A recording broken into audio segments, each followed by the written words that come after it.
Welcome back, Nerglings. Today we're going to be taking a look at batch painting and seeing the results of my efforts over the past few weeks. But before we start, be sure to like, comment and subscribe so you don't miss an update. Batch painting. Where have you been all my life? I distinctly remember batch painting Gretchen a long time ago, back in my mad orc collecting phase. However, having just picked up the brush again in earnest over the past couple of years, I don't recall a time when I used the technique with any great effort. Now, I'm no painting master, as you probably well know. In fact, I'm quite realistic in how good I consider my own skills. So take from this what you will. Right, so what the flip is batch painting, I hear you cry?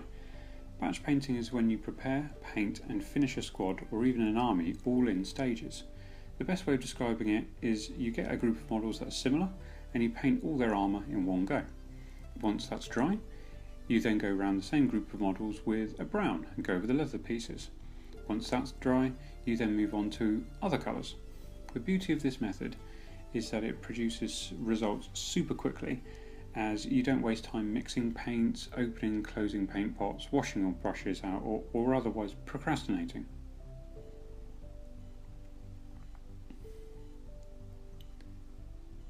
Depending on your concentration levels and motivation, you can pretty much paint any amount of models with this method.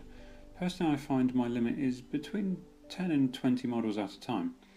Of course, it's all down to personal preference. If you find that you end up wanting to finish the models as soon as you've started them and you get distracted by starting to paint other colours, you might want to keep to low numbers to start with. Conversely, if you find you're flying through your models, then add more to the paint pile and get them done. Although I haven't used one, and it's very unlikely that I ever will, I know that airbrushing lends itself very well to large-scale painting projects.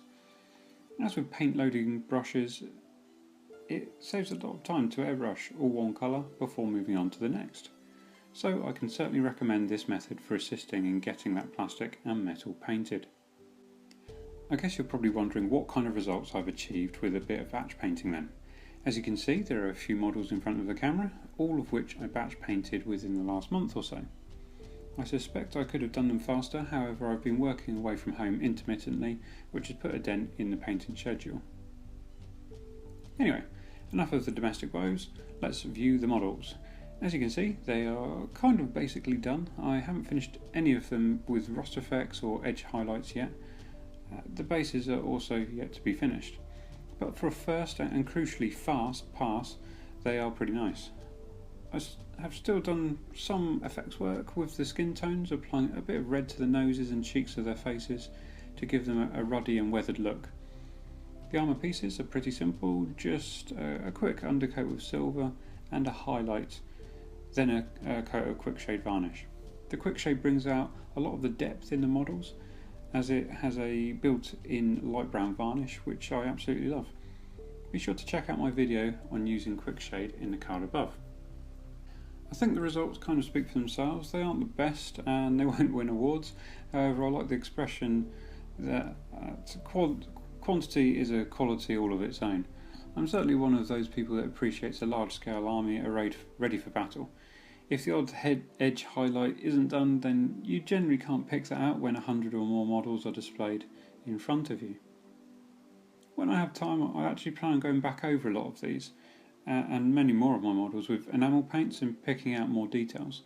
I especially like Blanche-esque patterns such as black and white check marks, little faces, evil suns, coloured dags, and just about anything that makes you look twice. I'll go over the edge highlights again and of course add some rust effects in there too. No Nergling model is complete without rust effects after all. So, what are your thoughts on batch painting? Do you batch paint your miniatures? Maybe you just use it for rank and file models and keep your mad skills for the special characters. Let me know your techniques too. I'd very much appreciate any pointers. Well, I hope you enjoyed the video. Be sure to like, comment and subscribe, and thanks very much for watching. Peace.